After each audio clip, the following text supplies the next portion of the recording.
আসসালামু আলাইকুম। আমি পূর্বে বলেছি এরকম স্টোরিগুলো যখন দেখি বা এরকম ক্যাপশন এরকম ছবিগুলো যখন চোখের সামনে আসে, বিশ্বাস করুন একদম এতটা মনটা ভেঙে যায়। হইতে পারে এটা অন্য কৃষকের অন্য খামারে, বাট আমার কাছে মনে হয় যে এই বিষয়টা আমার সাথে ঘটছে। একজন খামারি যে কত কষ্টের এই বা এইটা এখানে ক্যাপশন দিছে যে আল্লাহর ইচ্ছা।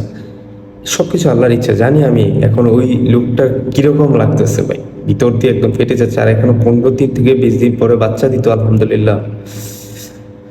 যাক, আল্লাহ তাআলা যা করেন ভালোর জন্য করেন। বাট এখানে ওই লোকটা মেনশনও করছে যে রাতের বেলা 3 থেকে 4টা কাশি দিছে। জানি না এটার কি সমস্যা হয়েছে।